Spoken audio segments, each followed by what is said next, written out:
ఉమ్మడి ఆదిలాబాద్ జిల్లాలో fake seeds దందాపై పోలీసులు ఉక్కుపాదం మోపుతున్నారు. పత్తి విత్తనాలు, ఉల్లిగడ్డలు, కూరగాయల విత్తనాల్లో కూడా నకిలీవి సృష్టిస్తున్నారు. కొంతమంది ముఠాగా ఏర్పడి మంచిర్యాల, కొమరంభీం జిల్లాల్లో నకిలీ విత్తనాల దందా సాగిస్తున్నారు. పూర్తి వివరాలు మా ప్రతినిధి సారంగపాణి అందిస్తారు. నకిలీ విత్తనాల దందా యథేచ్ఛగా కొనసాగుతుంది.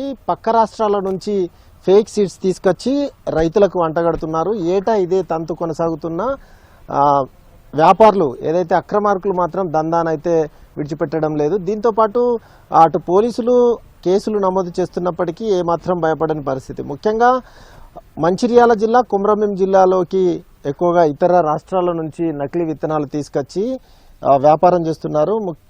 ఏదైతే తెలంగాణ రాష్ట్ర ప్రభుత్వం నిషేధించిన విత్తనాలను తీసుకొచ్చి తాండూరు, బెల్లంపల్లి, నెన్నెల, అటువైపు రెబ్బెనతో పాటు చింతల్మానపల్లి ఈ ప్రాంతాల్లో ఎక్కువగా వ్యాపారం కొనసాగిస్తున్నారు.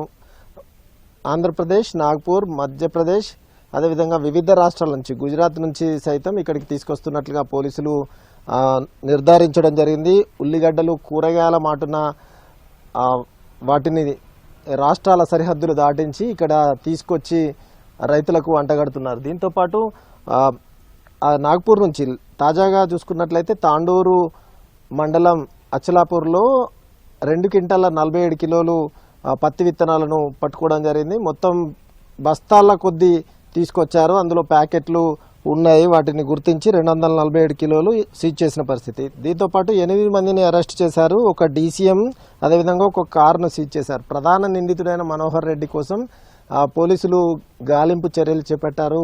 ప్రత్యేక టీములు సైతం ఏర్పాటు చేసిన పరిస్థితి. అయితే ఈ పట్టుకున్న వాటి విలువ 6,17,000 ఉంటుందని అంచనా వేశారు. ఇదే కాకుండా నెన్నెల, భీమిని, అదేవిధంగా మంచిర్యాల రైల్వే స్టేషన్లో సైతం ఈ మధ్య కాలంలో పట్టుకోవడం జరిగింది. ఈ విధంగా మంచిర్యాల, కొమరంభీం జిల్లాలో కలుస్తాయి. అంటే ఈ 2 జిల్లాల పరిధిలోనే ఎక్కువగా ఈ నకిలీ విత్తనాల దందా కొనసాగుతుంది. ఇప్పటికీ మనకున్న సమాచారం మేరకు 10 క్వింటాల మేర పట్టుకున్నట్టుగా సమాచారం ఉంది.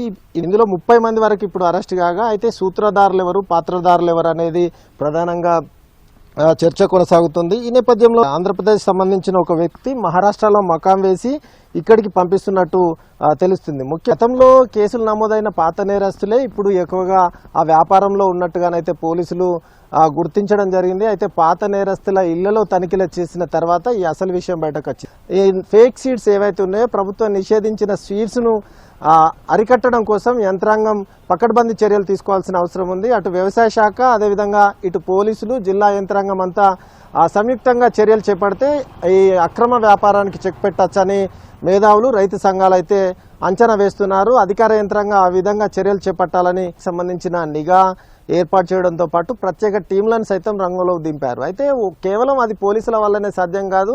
వివిధ శాఖలకు సంబంధించిన అధికారులు సంయుక్తంగా దాడులు నిర్వహించాల్సిన అవసరం ఉంది.